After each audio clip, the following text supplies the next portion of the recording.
This podcast is a member of the Place to Be Nation family. Visit us at placetobenation.com, the only place to be in your pop culture world. Place to Be Nation, Pop Experience. Welcome back to another episode of Pop Goes Degrassi. We have hit a new stride as we are getting into Season 2 tonight of Degrassi Next Generation. And it got a little bit messy at the Season 1 finale of Next Generation with tensions between Ashley, Jimmy, Sean, and Paige, because Ashley decided to take her little pill, and everybody now hates Ashley, but we'll get into that as we get into the episodes. But let me introduce to you my co-host. He is Mr. John Kesalika. John, how are you doing tonight? I'm doing great, James. Yeah, everybody hates Ashley seems like a appropriate subtitle for some of the seasons and episodes that we go through of this show. But we're not quite going to be there today. Excited to start Season 2, which really breaks in with such a fresh feel in introducing some key new characters, some players to the game, just as I think we're going to do today, too. We've added somebody to the mix to get in on the discussion. Yeah, normally this is the first time that we've had a guest on, but he also is a fan of Degrassi. I've heard him talk about the show numerous times, and he watched an episode with Jennifer Smith on an episode of Have You Heard About Pluto? And that is Mr. Tim Capel. Tim, how are you doing tonight? Gentlemen, I'm great, and I am really honored for this milestone episode here, breaking into the second season now, and which is a big deal for you guys. So kudos on getting through that first season, which, has its ups and downs for certain before the show really finds its stride. But the distinction as well of being your first guest here on Degrassi, as I like to call it. So, thank you guys very much. It's a pleasure to be here. Yeah, so Tim, tell us a little bit about your history with the show Degrassi. Well, this is one of those shows, similar to a lot of these, I guess you could say, teen dramas that I came into kind of late. I think I started watching regularly, like towards the towards the end of season 5, and then got hooked, of course, as you do, and watched, season 6 pretty much as it aired. And when I say as it aired, this would have been in the States on what was then known as the N. Was it even the N at the time? I can't remember. But basically, Degrassi was 90% of their programming. They would just have wall-to-wall marathons of Degrassi like every weekend. And I think I was just like, looking for something to watch, just seeing the name over and over again. I was like, what even is this Degrassi thing? And just parked it on that channel while I did other things. And every now and then something would catch my attention, and I would just think to myself, what is this show? So it sucked me in for sure. It's funny. This would have been, like in early 2000s, like 2005, 6-ish. And I always say that I got into Beverly Hills 90210, and then of course its spinoff Melrose Place, at a time when I was really inappropriately young to be watching something like that. as much as I loved both of those shows, and with this series, I think I started it at a time that was inappropriately old for me to be getting Tim, into this type of thing. I couldn't agree with you more with that sentiment as far as fandom goes. 90210, and having guested with you on the 90210 podcast, sitting there at 6th grade or grade 5 watching the Brenda pregnancy scares and whatnot, right, and trying to explain that versus then being late 20s and watching Emma and her internet boyfriend and stuff. Yeah, a little different. Like, should I be watching this, or like definitely out of place, right? Yeah, and it's funny, what you might consider like the bridge between those generations, something like Saved by the Bell. I just stepped right over. Just was never really into it. I mean, I've seen the show, I've seen episodes, I know who the characters are, but I have no affinity, no disrespect, but really no affinity for Saved by the Bell at all. So it's just from one pendulum swings from one extreme to the other with my viewing habits, I guess. But I think that's not an uncommon story for us, John. Yeah, I said the same thing when it came to watching 90210 because Tim, we watched it like one of our Saturday night calls, and I was hooked, like just watching the end of season 5 into season 6, and then I decided to go backwards. I was like, oh my, I have to watch it from the beginning to like the end, to understand the show. And we call this the Canadian version of Beverly Hills 90210, basically. Quite so, yeah. Yes. So. Yeah, I love that we on one of our little watch parties just turned you out onto that as a new thing. Yeah. So tonight we are covering season 2, episodes 1 and 2, because it's a 2-parter, so it fits right into the episodes 1 and 2.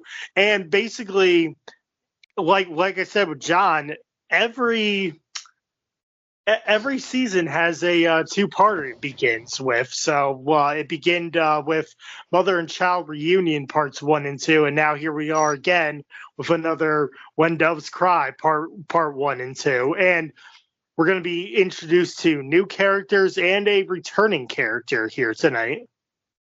Yeah, I think it's a great tradition that they set forth of, bringing us that kind of supersized episode to, at the beginning of the season to get everybody back. And I also feel like there's a great parallel here. Again, I think it's great having Tim from his 90210 podcast. I guessed it on a prime episode of our first season, a premiere episode, when Emily Valentine, our new character, was inserted into the cast on 90210, and her premiere episode is just loaded for that character and makes such a splash. I don't think we see like any other character do that in the show until something like here with what we get today, where we shift up like the entire dynamic in the school. We have like tonal changes in the show, all from just inserting this one character who does so much heavy lifting and is given a lot to work with. Yeah, no doubt. A character who is, I think, versatile in some ways, in that he's not really one particular type. It's not like he fits within a certain clique, which we've seen different grade levels, different cliques, just like you do with any middle school, high school situation. But he sort of floats between all of them, this new character in question.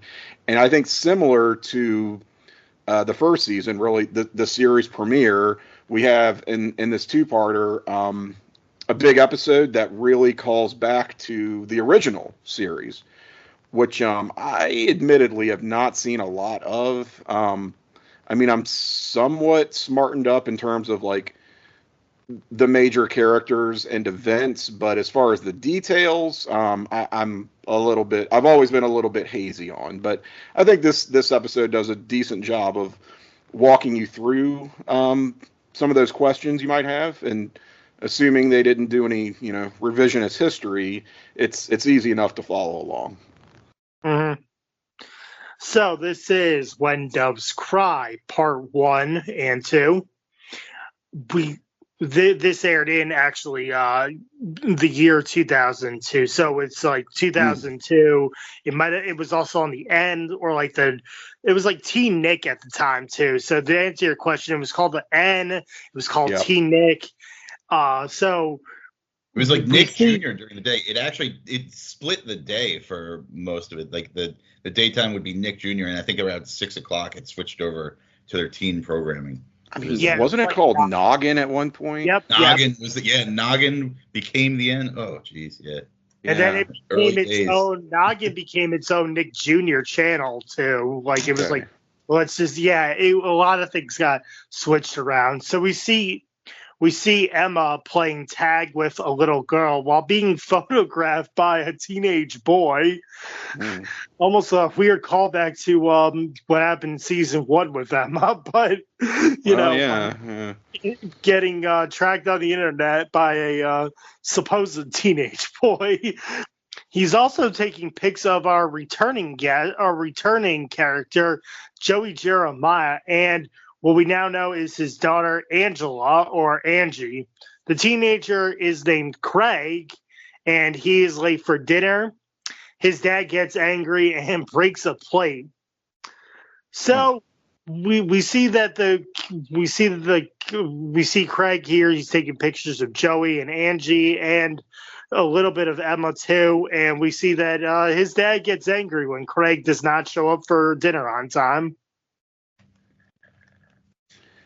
Yeah, kind of introducing the character first with that air of mystery. They, the old trope of somebody taking pictures. We get to the black and white snapshots, like capturing the smiling images of Angie and everybody playing. And Craig here, we do get him introduced as, just kind of this lurker and, losing track of time, wandering home. And immediately there's that kind of just tension around. When I say 6, I say 6, like I mean it. So already trying to get a glimpse into what is this character's world. Why is he kind of observing from afar on the characters that we already know of, Emma and Joey and Angie? What's the real story there? So lot to figure out, but fun little intro here. Yeah, creepy, misdirected introduction to our new character here, Craig. You're wondering what exactly is going on here. He's snooping around with a camera of all things. Like it's a bad look, right? The optics are not good here, to say the least. It's like, is this they do. They unfortunately do. And you're like, is this an incel kid? Like before that was really a thing. Is this going to turn into, But they'll explore that type of character a little later. But that is a swerve, obviously. This is Craig, like we said. He is played by Jake Epstein. This is a character the show, I think the writers are just going to be in love with from the start. He is going to be a major player throughout this season and seasons to come. Not that he has a long tenure, I feel like, on this series, but boy, do they get a lot of mileage out of this dude. Again, it speaks to that versatility, where he's just part of every group just about. Mm-hmm. And it's a swing right away to trust on the writers and directors here to trust that, we don't need to just give you Paige, give you Jimmy, and everybody. What do we leave on? Ashley crying over losing all of her friends. And yes. Right? Sorry, it's not. Instead, here we are at a playground with somebody you have no idea who he is. There's a lot of trust being put in here. Absolutely. We see Craig. He's getting dropped off by his dad as the first day of school is upon us. Sean and Jimmy run into each other and stare each other down. Then Craig runs into Sean. Craig says he is lost, and Sean tells him to get a map. Craig actually shows Sean a map of the school, and then Sean's like, all right, man, I'll help you out. So Sean and Craig are already starting to get to know each other. Then we see Miss Kwan. She is with the new 8th graders. As she explains, the school has been made into one big school for the 8th graders to 12th graders. As we thought in the last episode that the 8th graders were moving on to a new building, they wouldn't see Miss Kwan or Mr. Simpson. That is not the case, as the supposed new high school is not ready for the influx of students. So they decided just to put everybody back together again, as the 8th graders through the 12th grade are now combined as one big school, as is now called Degrassi Community School. So this was a huge little surprise here. Mm-hmm. Heck of a plot. Hedging their bets to make sure we can have everybody here. And if you try to wrap your head around the logistics of this school that housed 7th and 8th graders is now magically going to have the 9th through 12th graders as well, with no noticeable changes to it. Sure, it works, but I'm glad they tried to do something at least. And you even get Mr. Simpson saying to the kids, "Hey, you had me for 2 years, and now you get me for 4 more." So they're committed. This is going to be it. We're like this cast. We like this setting. So let's just go ahead. It's to tie again to 90210. We needed to figure out a way for David to graduate. So we off screen decided one day that he just took a bunch of extra classes, guys, and he was able to do it. And then here we do this. The school board decided everybody's going to go to school here for the remainder of time. Mm-hmm. Yeah, good point. I mean, I guess to their credit, at least they don't magically retcon the younger class into being like a grade level higher or vice versa, which is another trick 90210 pulled. But this is an example of the many, I would say, logistical cartwheels this show is going to do to kind of keep kids within the same 4 walls as much as possible, even when right by every standard of how things actually work in reality, they would have moved on much faster. This is not going to be the first example of that, but yeah, I mean, I guess it's as good an explanation as any. And we see Craig is making fast friends, I guess, here, and poor Ashley, of course, has lost Jimmy, her boyfriend, and all her friends, but there's still that tension between Jimmy and Sean, which I always kind of dug that rivalry. Back before those two would really split off into their own little silos, I feel like. And again, this is one that I would have come into kind of later on after I had started watching the show. I'd kind of have to play catch up with these earlier episodes. So I was kind of like, ooh, was there more to this Jimmy Sean thing? Like, do Sean and Ashley ever become an item? Those kind of questions were things that I had that made it exciting. Watching the earlier seasons sort of at the same time as like the later then seasons 5 and 6 and stuff like that. Yeah, this is really, we were talking before, this is the only time we catch up with some of these characters in this episode. They do a good job of making sure to kind of, touch base with them, but, then let our 2 main stories breathe for the rest of the show. So we get that simmering tension between Jimmy and Sean. I don't think Jimmy really gets any words here. He just kind of stews. So Drake gets to do a little just acting, looking on, still angrily and almost getting into the fight until Craig's able to ease the tension there. And Ashley, we just see, hey, it's going to take time. I know you're back from camp, but you called Paige a hag. Don't forget. Mm-hmm. Sure did. Yeah. So we see Mr. Simpson. He's teaching the freshmen. He actually wakes up Craig, who's sleeping. So at least Mr. Simpson recognized who Craig is because him and Joey were friends, and we'll hear more about Craig's backstory of everything as we move forward in the episode. JT and Toby have agreed to share lockers, as Miss Kwan says. Some of you might want to share lockers because there's no room. There's not a whole lot of room for everybody, which is weird. Meanwhile, Paige is complaining that her parents want her to work for her haircut, which is like $80. She has $50, but she needs the other $30.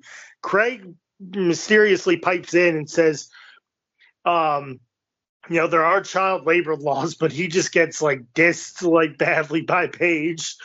And then we see Ashley. She tries to talk to Paige and Hazel, but they just ignore her. Terry says, give it time. Like we said, it's like, Ashley, the last time you talked to Paige, you called her a hag and all these other things. I know you're on ecstasy, but people just don't forget that you called everybody a name and you broke up with your boyfriend, basically. And I thought Ashley was in Europe, actually, with her dad. I didn't know where Ashley was. I thought this was a summer where she like went off to Europe with her dad. Sure, yeah, Nope, she definitely not references, quite like, yet. coming back and putting in calls, but nobody responding. So, oh no, sending up the flares for Ashley here. Yeah, so Well, the damage from season 1 is still not over by a long shot. And we saw that Right, with Emma and Sean too, because she's kind of like, standoffish seeing Sean in the hallway because she still has some hard feelings, obviously, after the fight last year and their breakup from whatever they were. Yep. Even over the summer, those tensions have not settled. Paige has just got to understand that being the very ambitious social climber that she is, coinciding with Ashley's downfall as the alpha girl of this scene, that she's going to get called a hag. She's going to get called some very nasty things on her way to the top. But she'll just have to try to take it in stride, I guess, and to think these are the types of problems that the kids are dealing with this early in the show run. Like, oh, I don't have enough money to do a certain thing. I got to share a locker with somebody. Like, these are these are truly like big problem. Yeah, the Canadian schools had huge problems here. This mullet though, and Paige is defining her haircut as being a mullet, I thought was a stretch. I think she was that was some mullet appropriation there that probably wasn't appropriate on her part. Yeah, I would agree. Craig is taking pictures of Joey's daughter. She recognizes him, and they start to talk. Craig and Angela are half siblings. The teacher then spots them, and Angela says that's her brother. So we now know that Craig and Angie are half siblings, same mom, just different dads. As Angie is Joey's daughter, I guess that means that like it is Craig is Joey's stepson. I don't know if they've like actually lived together because we know that Craig lives with his dad, but for how long? We'll get another callback when Craig talks to Emma again. Meanwhile, Toby is showing JT a computer system that will determine JT's perfect match. Toby Isaac system. What was it? Oh, yeah, the Isaac system, yeah. Toby recommends Terry, but JT wants a difficult challenge like Paige. The way Toby says it, Terry McGregor, it's like, Toby, how do you not know Terry's last name? Like, just call her Terry. You don't have to be like, Terry McGregor. I bet you even JT knows who Terry McGregor is, so why not just call her Terry? Like, why would you be like, oh, like Terry McGregor? I have no idea who this is. I thought that was a little bit weird by Toby. I think he was just kind of sort of trying to convey his shock and dismissiveness at the same time over this, which is pretty unfair to Terry McGregor or not. She's in there with the popular girls. She'd be quite a catch for this little kid, which truly Toby and JT are little kids at this point. Absolutely. Toby's mom has even commented on her like potential as a model. So, they should have some sort of awareness of that. But yes, the two, while having grown up a bit between seasons, and that's noticeable with Toby, JT, as well as especially with Emma and Manny, I would say, as far as like the kids maturing and it not feeling so uncomfortable watching the show. Right. Along with that, they still are kind of the knuckleheads who are played for comedy here. Toby is carrying this webcam around with him the whole time. I don't think we ever really get an explanation as to why he has that with him, but the entire episode. But it seems to just be there. And yeah, sure enough, the Isaac system. We're gonna try to find a perfect match for JT, which is gonna set our second plot in motion. Meanwhile, like we were talking, like you guys mentioned, I enjoy the slow reveal. We are getting a very slow reveal of the Craig Angie relationship here. As first, okay, why was he taking pictures? We're not really sure. Now we get them actually talking. Him mentioning, oh, you got to be secret, can't say anything about this, which is immediately hit with that punctuation of Angie saying to her teacher, "That's my brother." the teacher giving kind of a puzzle. Stranger danger. Yeah, exactly. I mean, she comes over, I guess, to try to protect, but it seems like too little, too late from the kid with the zoom camera lens, like approaching the fence. Yeah. Kids are playing. Yep. Angie and Joey visit Angie's mom and Joey's wife's grave. So they go to they're at the cemetery. So we figure all this out because we only saw one episode of Joey where he's like, "Oh, I'm a widow, blah blah blah," and like with Snake trying to get Joey to come to like the reunion after his wife like passed away. That's right. That was a lost in the Angie moment. I should have mentioned, that she hits him with the cryptic. I mean, she's just a kid. I don't think she's trying to be cryptic. She's like, "We're going to see mom today," and Craig's like, "Oh, I can't come. Tell her, say hi for me or whatever." So, which then of course we get this pleasant reveal of Joey and his 4-year-old daughter walking to the cemetery. Yep. Joey hears. Well, first Angie says she saw Craig, and Joey's like, "You saw Craig?" And she's like, "Yeah." And then Joey hears and sees Craig taking pics of them, but before he can talk to Craig runs off. Craig is in his dark room. He's developing the pictures. Craig makes a photo album called The Perfect Family, and then Craig's dad makes all of Craig's favorite food after last night's little temper tantrum. And then Craig's dad actually wants to know why Joey called the house. So this is all unraveling here, as we'll get into more of it with Joey and Albert, as that is Craig's dad's name here. So what was your thought about the cemetery scene, Tim? So it was definitely a swerve, right? We're establishing that Craig is clearly not a threat to this family. Angie does not feel threatened by him. In fact, knows him. Joey doesn't approach him in a threatening manner either. If anything, he seems somewhat concerned, right? So, they establish they have this past relationship, and there you go. That's our callback to the original series, that, Joey was basically previously married to someone who had a child, with this guy, Albert, I guess, and there you go. There's Craig. That's how he came into the picture. Joey's back in the picture, which it's kind of nice to have him back in the mix. And through Craig, that will sort of be a channel to get more screen time for Joey. He's not just going to be showing up for the series premiere like last time around. So that's pretty cool, getting him back in the mix. And Albert, this is where we already got a sense that he's kind of a controlling dick, and this is where, like, you're getting the show is basically telling you, without outright telling you, there's a real darkness here. Like, there's a lot more going on, and boy, it will get worse, but we're getting there. We're just getting warmed up, and yeah, this is gonna go to some uncomfortable places, to say the least. And I am wondering, did we see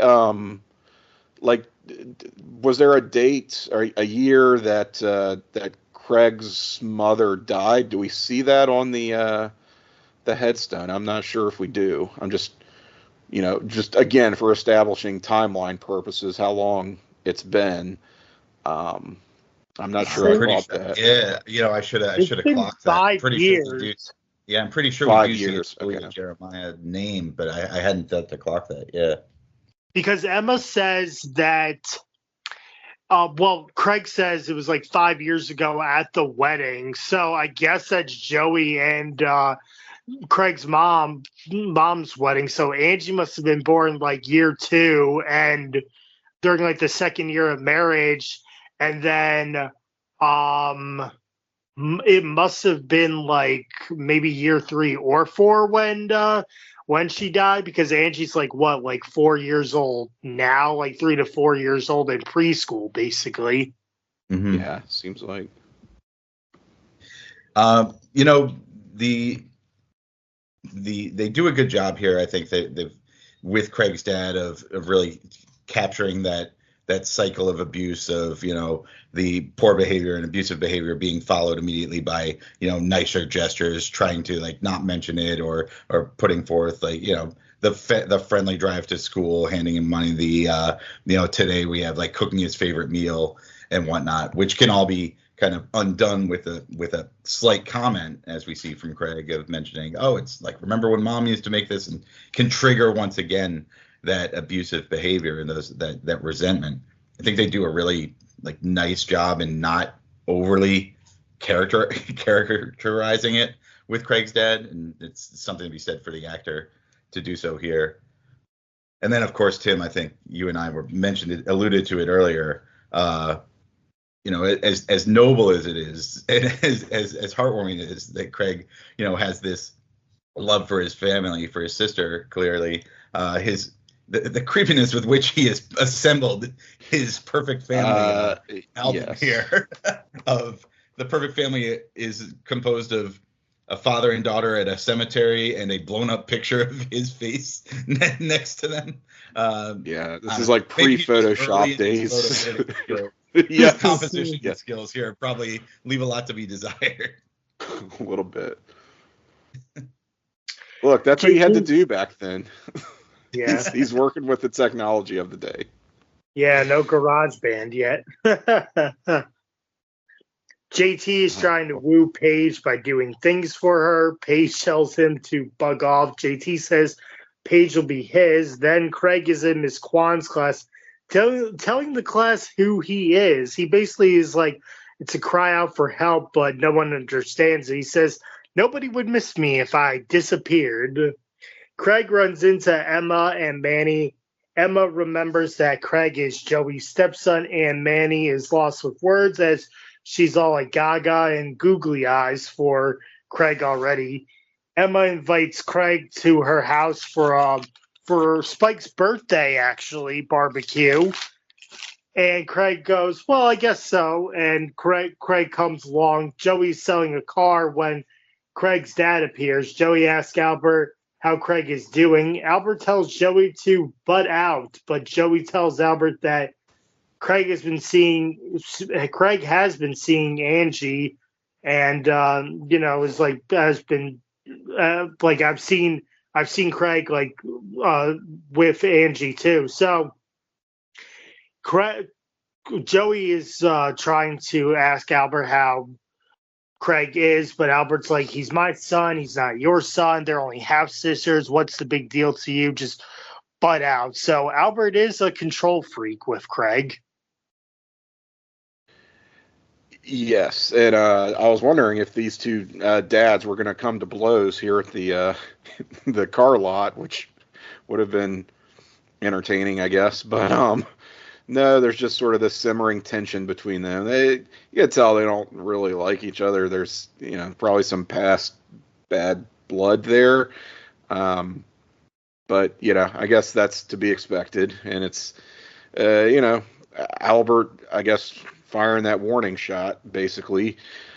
So does Craig know that Snake is Emma's stepfather? I mean, that's not like a big secret in the school. Well, they're not married yet, but yeah, bro, you're like, yeah, go back I'm getting ahead because they're married for so long. I'm getting ahead of myself, right? So he's not gonna necessarily think anything out of the ordinary of, you know, or that he could possibly get in trouble by going to this family gathering, right? That anyone else might be there. The next scene.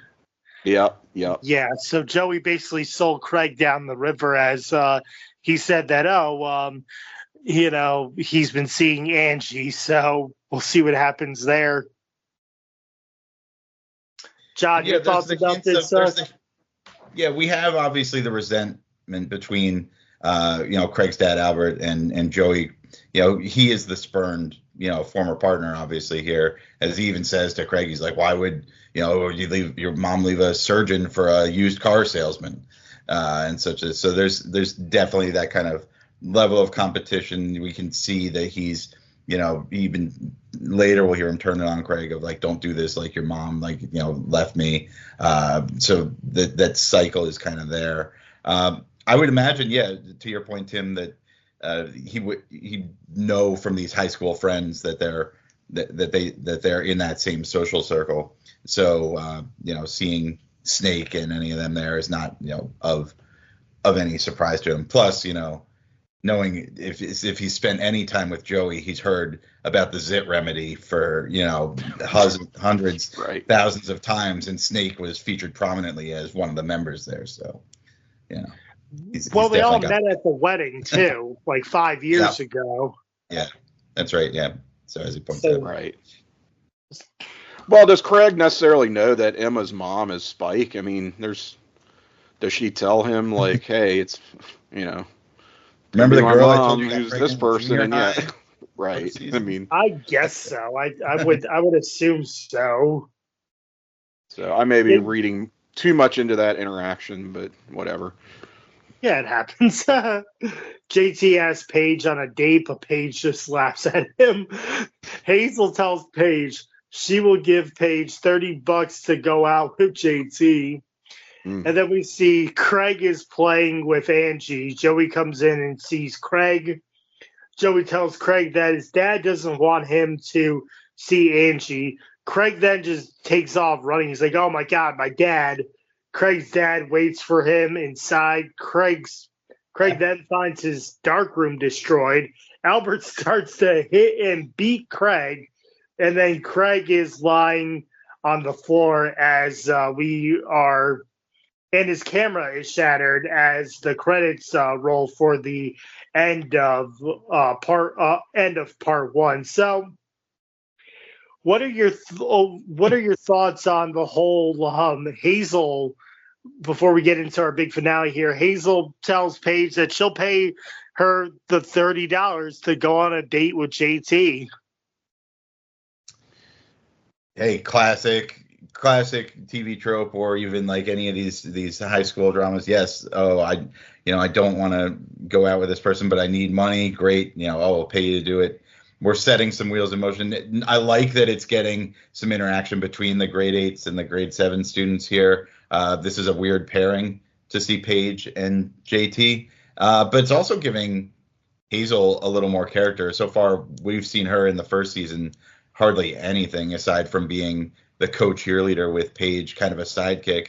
Here, she and Spinner are actually the ones, making the moves and encouraging this to happen. So to see them kind of step up and do something is a nice change. Yeah, no doubt. Hazel is not exactly not a brand new character, but will get a little bit more personality, certainly throughout this season compared to the first. I don't know that she ever gets enough personality, but it's a struggle for the show with minority characters, as we'll see over time. Maybe a troubling pattern there, but that's an issue for a different day. It seems like a handy solution to Paige's problems, although it might be one of those, okay, give me half now situations, and then I'll go through with it for the other half, right?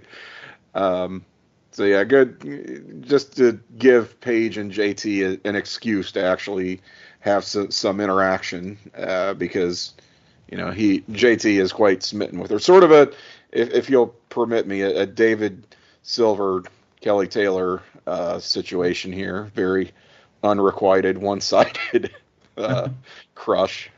But yeah, that's how they're gonna. That's gonna frame a lot of their interactions here in these early years. Yeah, and then Joey just doesn't realize that he put Craig in danger because he's like, "Oh, your dad doesn't want you to hang out with me and Angie," so he knows that Joey spilled the beans to Albert that he has been seeing Angie. So Craig has to run home because he understands that he's going to be in trouble either way, too. Maybe he can lie to his dad before, he figures out that he's been seeing Angie and Joey. Yeah, and that scene really holds nothing back. Yeah. On a couple rewatches of this, I keep wondering, like, wouldn't Joey have more of an understanding of this family dynamic or whatnot before? Like, he seems just so kind of clueless and is piecing it together overall. But like, especially like after 3 times this or more, it's clearly been more, I imagine, of this kid kind of like coming around and being there. He would have reached out or like, and then after having the interaction with his dad at the market, maybe been a little better and tactful in his explanation to a teenage kid who's gonna go off the rails and just like have this response. But then, the scene that show closes with Terminator Albert just doing his silent rage sit at the table. Is I'm not moving. Just nothing can stop me. Oh, going down to the dark room. Here we come. Boom. It is brilliant characterization of this guy here. Yeah, he's scary, and that scene really holds nothing back in terms of the physical violence that we see. So yeah, this is kind of why. I mean, it sounds weird to say, but it's sort of why we watch the show. This is not what you would get on Saved by the Bell, right? I'm sorry, but I remember this show slogan, had a. Early on was "It goes there," right? I was about to say, he took the words right out of my mouth. That was an early slogan, and sure as shit, they go there. And it does sort of make you wonder, how long has Albert been physically abusive towards Craig? This may have been, I mean, it's obviously been going on for some time, but maybe it started once Joey was more out of the picture, and he knew Albert as one thing, kind of an asshole, kind of, controlling, emotionally abusive, perhaps. Certainly the line about driving his wife away from a surgeon to a used car salesman. But maybe the physical abuse, was something that developed over time, and that's not something Joey was counting on.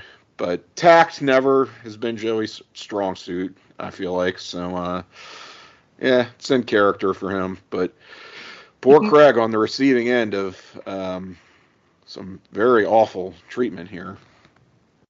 Yeah. And it makes you feel for him right away, right? This is a new character you don't really know much about. We haven't spent any appreciable length of time, and he's just getting the shit kicked out of him. You're like, God damn. Hell, and we kind of glossed over it, but that monologue he gives earlier of introduce himself, and he's like, I'm something of such ineffectual instance in the world, like this massive universe. Right. I mean nothing. I'm insignificant. And so all right, we're getting the feel for how kind of beaten down and small he's feeling at this point. Pretty telling. Yeah, so we'll see what becomes of Craig and Joey's relationship as we get into, and what if JT gets his date with Paige as we get into part 2 of this conclusion episode. This is When Doves Cry, part 2. So Craig looks in a mirror at all of his bruises. His dad. He looks out the bruises his dad left on his chest. His dad hands him money to buy a new camera and asks Craig, no hard feelings? And Craig says, yeah, Dad, no hard feelings. I have to think that's like $500. That was a lot. It was a big, yeah. It had 100 on top. Yeah. Big wad of I'm going to say 300 minimum, but it looked like 500 max. Yeah. Well, if he's buying a brand new camera kit with it all, you got to imagine several there. Yeah. How much do you think cameras cost back then? Oof.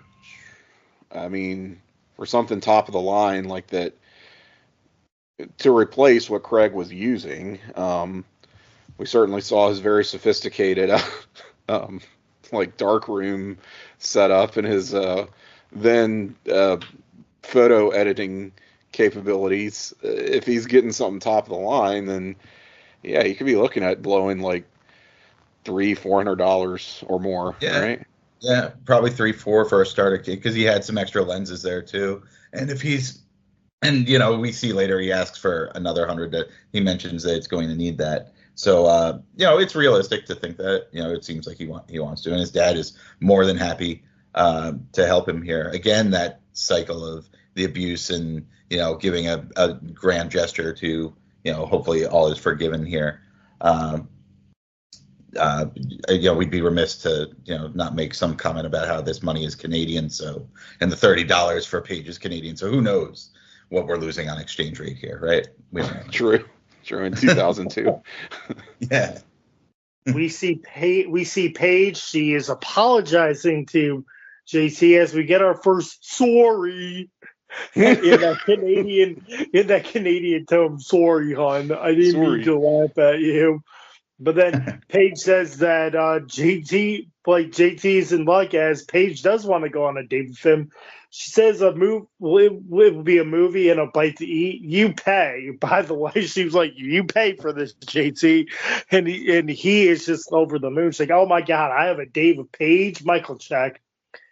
And then Craig is looking at a picture of Angie and the money his dad gave him. He runs into Emma, and Emma asks if he wants to hang out with her, knowing that she has to babysit Angie as well. So trying to find a loophole where it's like, I know your dad said to stay away from Angie and Joey, but he didn't say I'm off limits. So Craig's like, yeah, how was I supposed to know that you were going to babysit Angie? Angie wants to go to the park, so Craig takes her.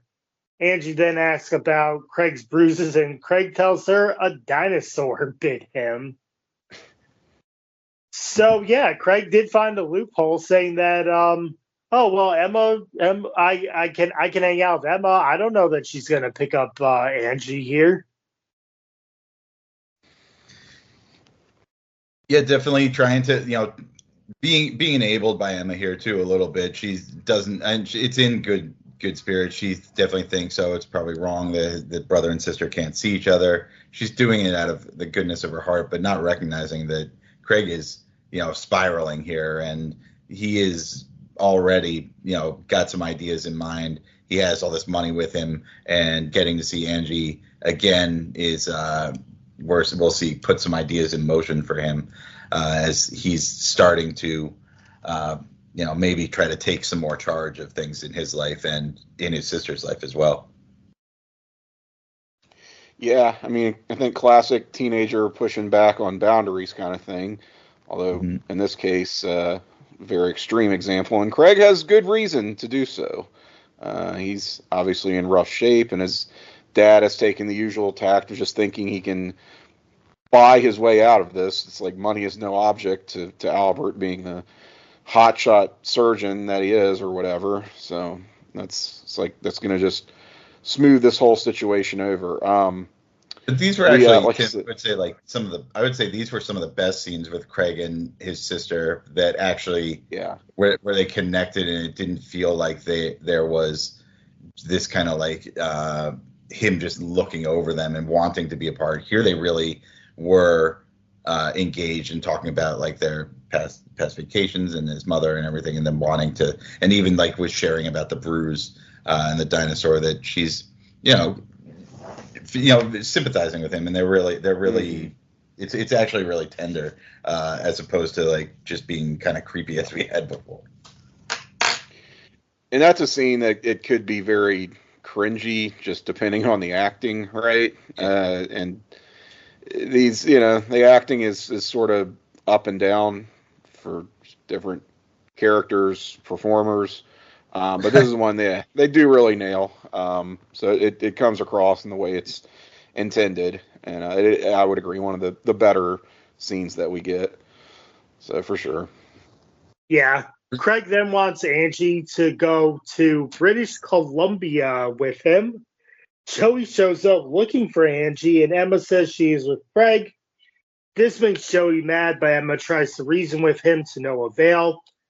And then Paige meets up with JT at the movies in a hoodie, and Joey's looking for Angie and Craig. Craig and Angie are getting ice cream. Craig asks if she remembers British Columbia, and Angie says no. So Craig says, let's go, you and me. I have money, and we can just go and run away together. Angie has no idea what is going on. Joey shows up, and Angie asks if Joey/Daddy can come too. Joey realizes that Craig was gonna run off with Angie, and Joey tells Craig in a very angry voice to stay away from her. So Craig was gonna kidnap Angie, and luckily Joey was there in time to figure out like where they were and everything. At least Emma was trying to reason with Joey that Craig's harmless. He means no harm. Like, he's not going to do anything irrational. And Paige's hoodie outfit, what the heck? Really? She didn't want to be seen with JT, obviously. Even though that Hazel and Spinner know she's on a date with him. Yeah. The way that she kind of stuffs herself into that hoodie is very funny. Good physical comedy there. Definitely. So you wonder what Craig's end game here is really with the, attempted sibling abduction, if we want to call it that. And, I think what it is just a teenager with very poor impulse control. Again, all of these things are just exacerbated by what's going on in his life. And as was stated before, he is spiraling here. So don't think I feel like he's not thinking too many steps ahead. I don't know how this might have ended up had Joey not intervened when he did, but certainly cause for concern. But yeah, we still just, kind of feel for this poor kid. We saw how beaten up he was, obviously, and he's in physical pain throughout this episode. So, even though this is, once again, not a very commendable thing, you know where it's coming from, and your heart kind of goes out to him. Yeah, and we touched on it, and you mentioned it just even in the performance from Jake Epstein here. Like, they give him a lot of different emotions to hit and a lot of different dimensions to hit with this character in the first two episodes, which really plays into the overall confusion and just struggle that he must be going through with this, the family dynamic at home, obviously, being so back and forth between manic, like, praise and love, but then just like physical, emotional abuse, this, proximity that he has to a sibling who he really cares for and what he can see as ideal, being forced into a new school. All of this is kind of like really plays out in Craig, and we see, on screen, and we see so many different dimensions. I know, Grooney, you mentioned earlier, like it felt like a weird one-off line where he's just walking through the hallway and he's like, yeah, there's laws against child labor. There's a humor there, a sense of humor that he's able to do. So we see the bits of his personality that are all just out there, but not able to be one cohesive person because of his family situation right now. Like I said, I think it's such a tour de force introduction of this character, and Epstein's he's not going to be winning any Juno awards here anytime soon or anything. but does a good amount with it, and really, it should also be said, introduces the strongest Canadian accent of any of the actors in the show in his performance today. Yeah, I only wish during the dinner scene where Dad makes his favorite meal or whatever, it had been like, spaghetti and meatballs or something, so we could get a pasta. Yeah. But sadly, we don't run the board of Canadian pronunciation. Albert is in the house, and he has a golf club with him. Craig comes home, and Albert asks if Craig got the camera he wanted, but Craig says no. The phone rings, and it's Joey. Craig runs into his room, locks the door, and calls Sean. Meanwhile, Albert starts screaming Craig's name, and then he starts beating down the door with the golf club. And Craig actually runs out the window and climbs down the drain pipe, I hope, and he just takes off running. Meanwhile, JT and Paige are telling jokes at dinner, and they're laughing together. Hazel and Spinner show up, and Hazel says that this is so worth the $30, gives Paige the money, and she basically just leaves JT to hang out with them and ditches JT. Spinner's like, "Oh, this date's over, bro. Beat it." And even Paige is like, "Bye, like, thank you." And JT is like really, really heartbroken over here. So yeah, a lot of heartbreak over here. Craig is running for his life, and JT gets his feelings hurt. The sense of humor that we see from Craig, that was mentioned earlier, the way he kind of casually brushes things off, and it definitely is a form of deflection, right? Because this is a kid who is living in two different worlds and having to hide this one major part of his life that is so harrowing. And I think you see that on full display during the scene where he is bolted himself behind the door, his bedroom, and he's very like nonchalantly calling Sean, saying he's going to come over, can we hang out? While this psychotic rage monster is trying to burst through the door, right? His father just on a rampage, and it's like that's just he's doesn't even let on that this is going on, just a few feet away. And it's just like, yeah, he escapes through the window, and that's that. So yeah, he's just torn between these very, very different worlds, and that's become his experience. And the way that he kind of copes with it is through humor, deflection, like I said. And as far as JT and Paige's date, I mean, not a lot to be said there. I am reminded of in these earlier episodes how in these two-parters, like you would have a B plot that crosses both episodes in addition to the A plot, which they wouldn't always necessarily do with two-parters, right? It would be, your A plot, that's going to be your big main event storyline, but part one might get its own sort of low stakes B plot, part two a totally different B plot with different characters, but not so this time around. We're still following Paige and JT, and we'll see where that goes, but probably not what we're most invested in at this point. And I don't know that it needs. I mean, it's funny, but does it need as much attention as it really gets? I don't know. You guys tell me. Probably not. It'll not as much. It does allow Paige to kind of reestablish that mean girl status that from last season that we had, really being able to be one of the characters who gets involved with everybody and pushes them forward. If anything, the people who caught shrapnel here were the students at North Park Community School and their cheerleaders, for being called out by Paige and her jokes. So it felt bad. Felt bad for the Vikings.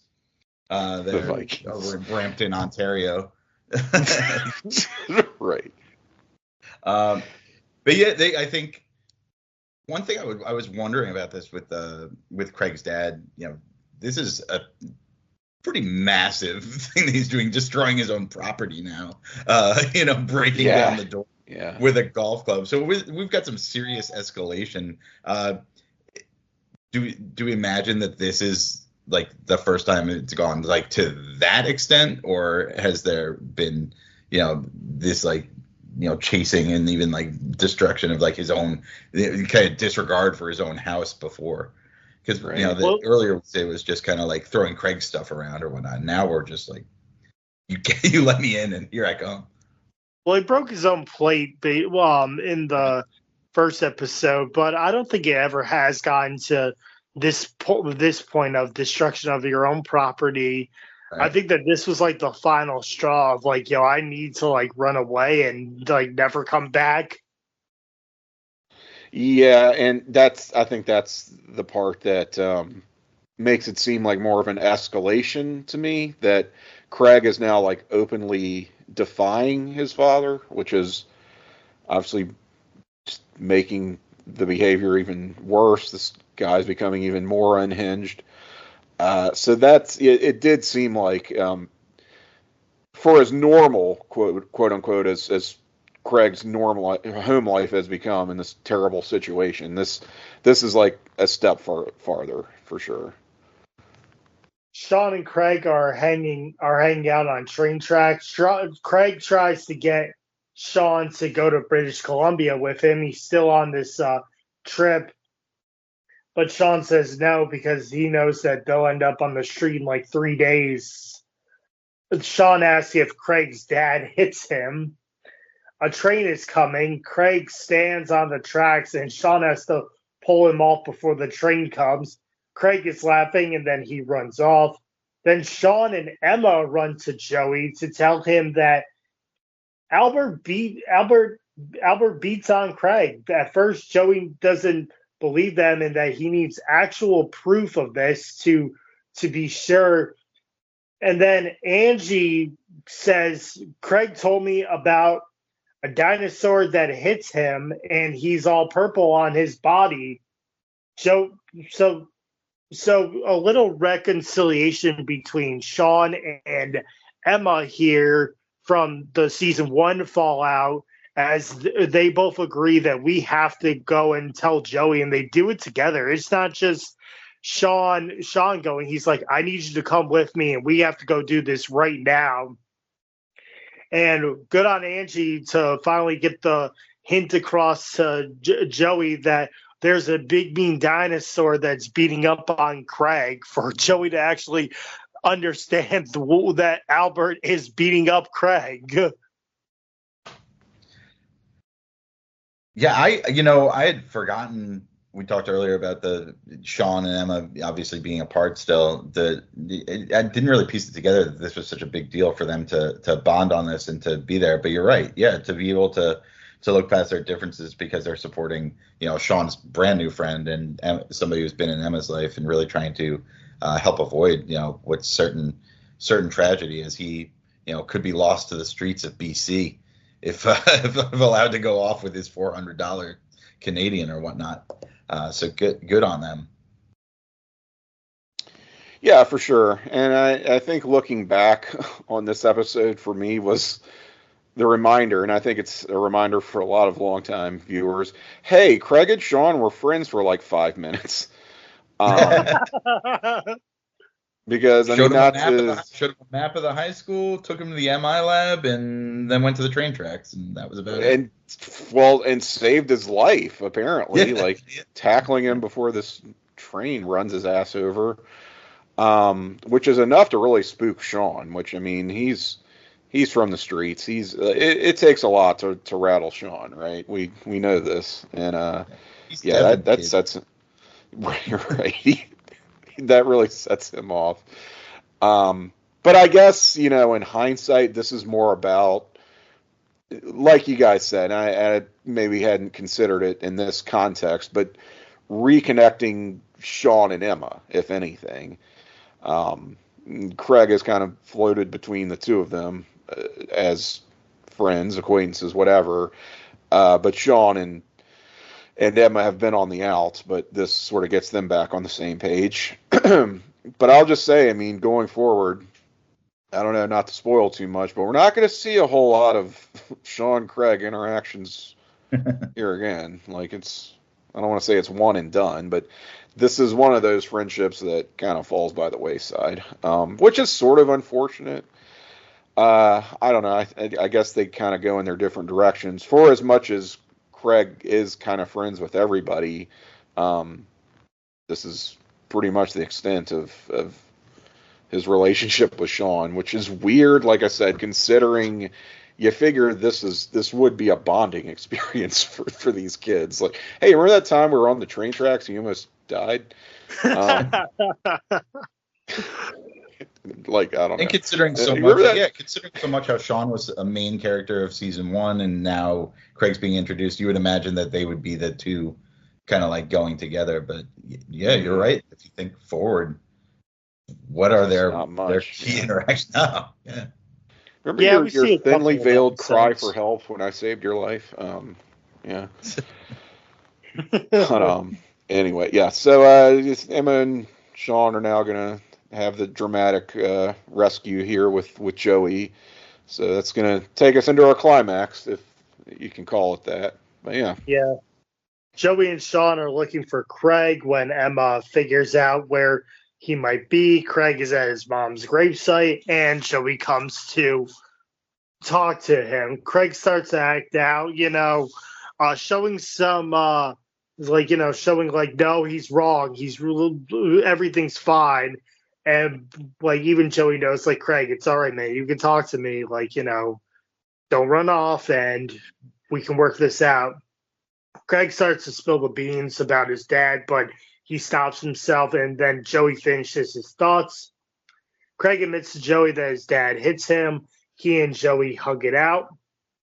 Paige then meets JT in the hallway to try and apologize again to him. Paige says that he was a good date, but she's not interested. JT asks Paige for a kiss, and she gives JT a kiss on the cheek, and he's left smiling.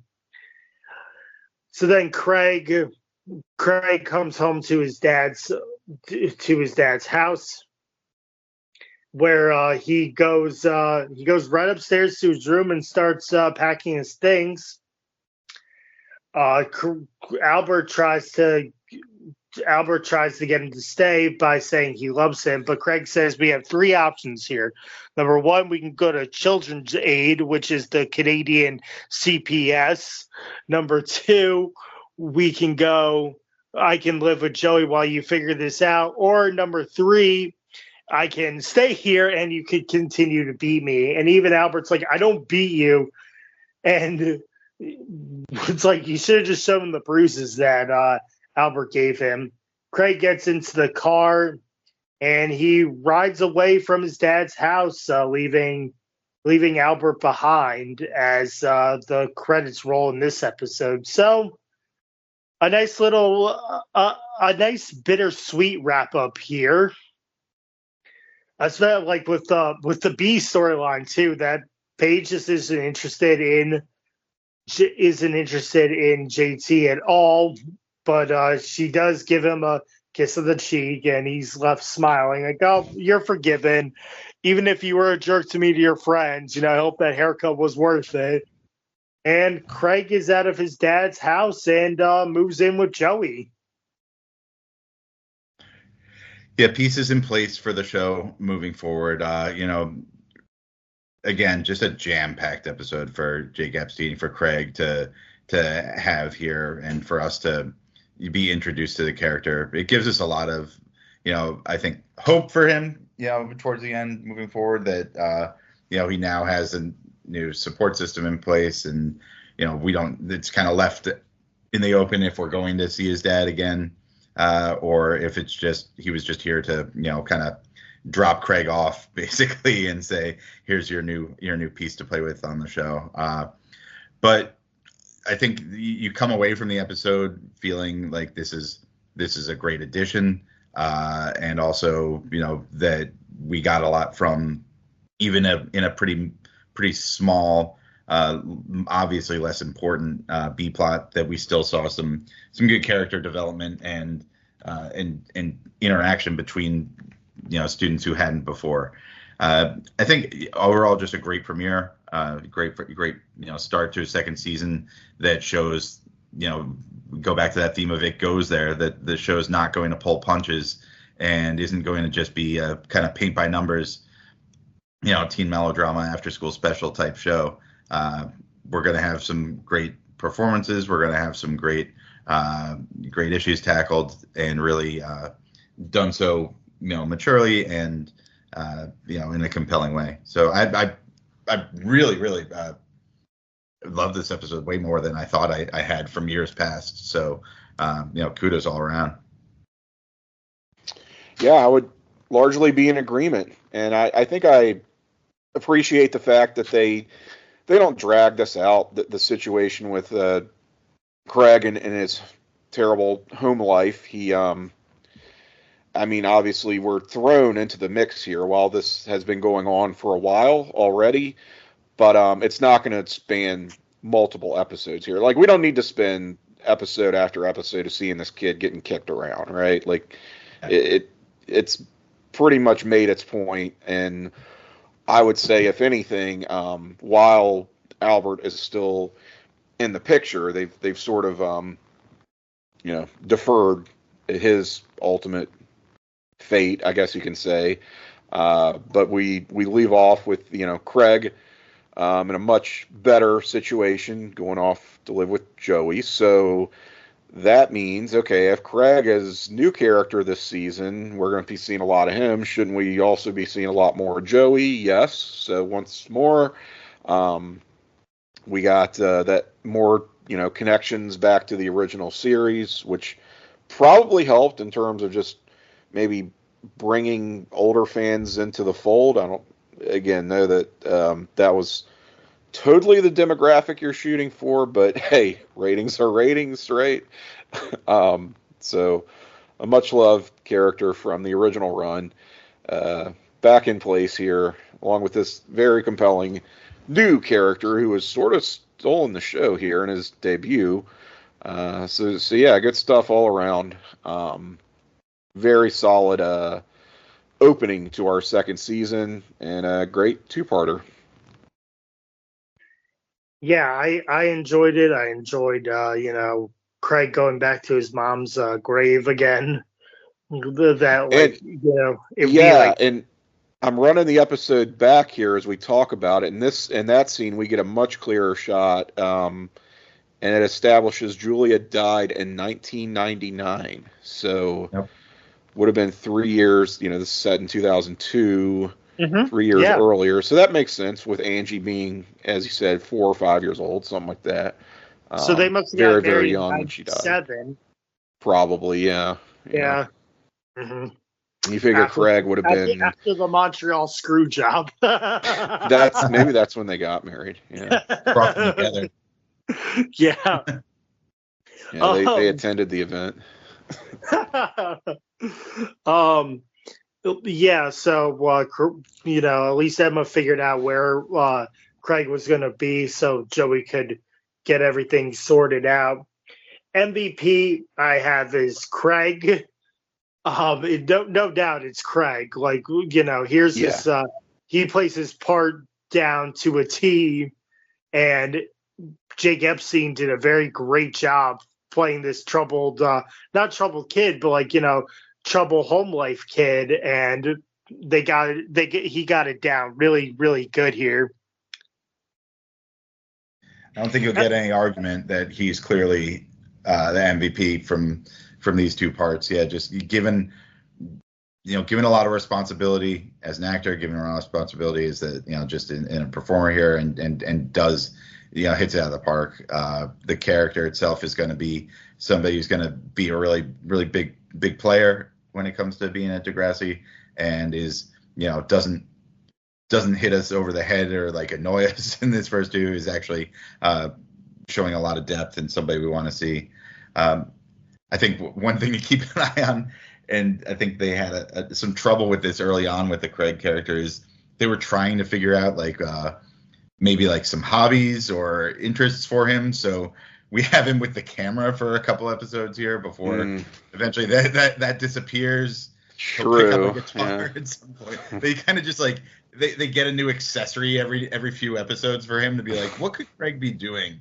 That's creative or something before they finally arrive at his what ultimately he labels on with his guitar. But yeah, for the original seasons, he has the camera. And it comes back maybe 5 episodes later. You're like, oh yeah, that's right. Craig likes photography.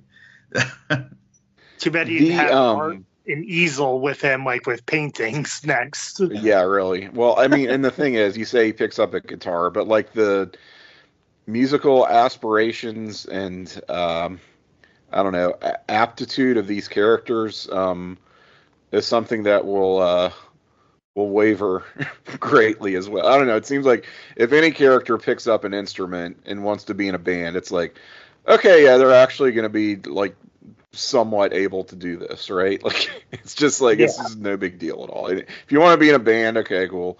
Which, I mean, I know, like, it's not super taken seriously, but at the same time, that does drive, like, a lot of plots coming up, like, in these earlier seasons, like, with Battle of the Bands type stuff. And, so, yeah, we will see that. But I will just say that for as much as this show has launched a few careers, I would say, I'm a little bit surprised.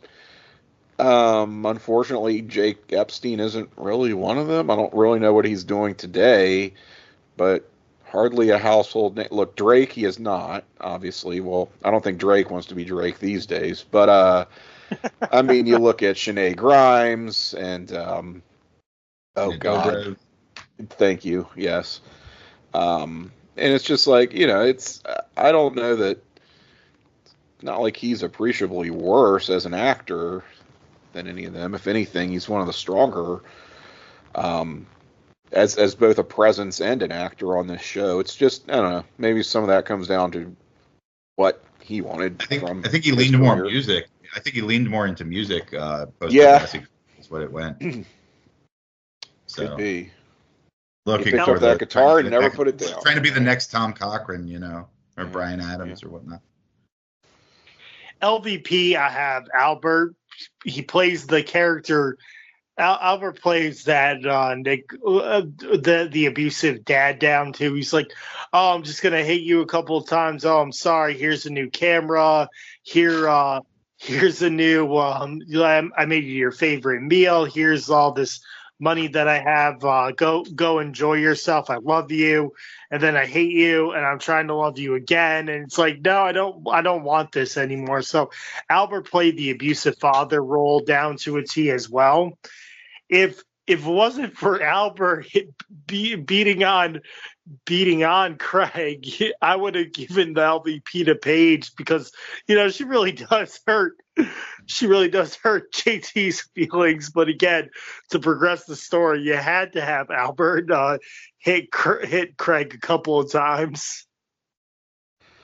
I mean, look, character-wise, obviously Albert is a real piece of shit, and if we want to see anybody get run over by a train, it's that asshole. So yeah, from the standpoint of just quality of person, then he would certainly be LVP in a heartbeat. In terms of the performance, it's a very, I'm not sure who this actor is, I'm sorry, but that individual, that actor, I mean, it comes across very convincingly. So he definitely does the job well. I will say that for him. Other contenders here, I mean, I don't know. I mean, Paige is Paige. What can you really say about her? JT is setting his sights a little high. Toby, with his Isaac system and his weird webcam in the background, is not really impressing me throughout this. I know it's a little wrong, and it might be illegal. It might be illegal to dump on Toby on this show. But I might have to. Come on, do it. Oh no, we dumped on Toby plenty of times. In fact, he was our season 1 LVP, actually. He may be continuing the trend for me. Yes, he may as well be too. It is where we, you know, Tim, to your point, it is where we get into the semantics in LVP or MVP of, you know, is it a good character or like value? Because say what you will about Albert being a scumbag and everything, his value to this episode is off the charts. Right? Sure, right? Sure. Whereas, you know, we can think of somebody pathetic like Toby with his, you know, webcam and his ranking systems that show 0.03% of a chance with Paige, you know, really despicable guy here. I would say you got a good chance to have him being least valuable. Or, I mean, if we're, again, to say nothing for Craig being an early onset incel, look, Toby is maybe a dark horse contender Oh yeah, absolutely. Well, that's going to do it from us here on the coverage of the episodes here tonight. But Tim, since you are our guest, do you have anything that you want to direct the listeners to? I know you do a lot for the Place to Be Nation around the podcast a lot.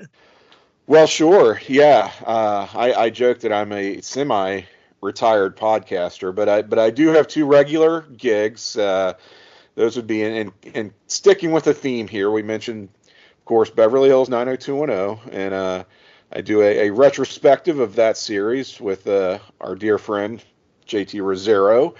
That is on the North-South Connection, an affiliate of Place to Be, of course.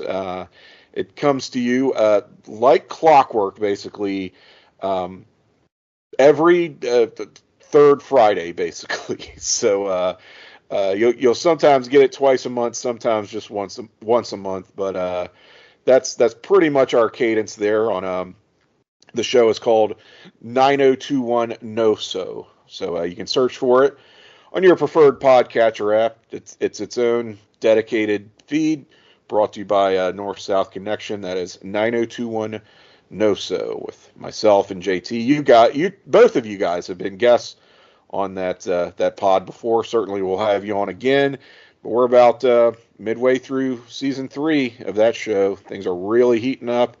We're super locked in. Going to keep it going for as long as we want. So as long as people are listening and interested, that's been a real labor of love for JT and myself. Beyond that, the other old TV show that ended some 30 years ago that I still talk about would be X-Men, the animated series. I'm a big X-Men fan. Obviously, it's basically 90% of my personality these days. But do a podcast called Exposition, also for North-South Connection. You can find that by subscribing to the North-South Connection podcast network itself. That runs irregularly, we'll say, on Wednesdays. The Jenny position with Jennifer Smith. We typically have Keith Langston on, as well as our semi-permanent special guest star co-host. But that is Exposition on North-South Connection. So look for that if you are an X-Men fan, chronicling the original 90s X-Men the Animated Series. So fun stuff there from me. You can find me on social media at Cyke68, CYKE68, easy for me to say, on Twitter. I refuse to call it by its current name, for the time being at least, until the world burns. So yeah, that's going to do it for me. John, anything? Hey, not a ton. I am basically a professional contributor to the podcast, any of the podcasts here at Place to Be and North South. So as Tim mentioned, always happy to join in on discussions of teen melodramas like the 9021 No So podcast, where those guys are killing it. And have chimed in some of the Mount Rushmore content that we do for pop culture. Always fun to be a part of those discussions. So if you are subscribed to any of those networks and you might see my name pop up as a guest, please feel free to click and also support those, through all the other work they're doing. If you venture into the Facebook discussion pages of 90210 No So, or even the Place to Be Nation, typically involved in there. So if notable characters pass or anything, we had Tony Todd pass away a few months ago, and while everybody might remember him for Candyman, we 90 fans also know he was David Silver's doctor, and really, when David was briefly cultural touch points to you guys, so that you can make sure you're connected with all things that way. Yes. As for me, you can mostly find me on the Place to Be Nation wrestling feed. I have 2 shows over there. One is called Extreme Resurrection, where me and Steve Riddle cover ECW on Sci-Fi when it returned from 2006 to 2010. We are kicking off 2008 with Chavo Guerrero beating CM Punk to become number one contender for CM Punk's ECW championship. And we're going to have Kofi Kingston make his wrestling debut on ECW next time. And we're also in the phase of Colin Delaney, where he just gets squashed by every giant wrestler that they have. His last beating was from Kane as well, so you can listen to that. Also, I have Nation Invasion, where me and a guest, we cover Raws and SmackDowns and pay-per-views from the Invasion storyline. I recently just had Tim Taylor on as we covered Raw from October 8th, 2001 and SmackDown October 11th, 2001. We saw the return of Stone Cold as he defeats Kurt Angle for the WWF title again. William Regal joins the Alliance, and on SmackDown, Mick Foley becomes the new commissioner for the WWF and offers Rob Van Dam a spot in a triple threat match for the WWF title. Stone Cold versus Kurt Angle versus Rob Van Dam at No Mercy. So we'll see how things are shaking up for the WWF and the Alliance, as also The Rock and Chris Jericho will fight for the WCW title. Well, that's going to do it from us here tonight on Pop Goes Degrassi. We'd like to thank Tim Capel for joining us. Tim, thank you very much. Thank you guys for having me. Anytime. A lot of fun. Yep. He's John Kesalika. I am James Gruenberg, and we will see you next time.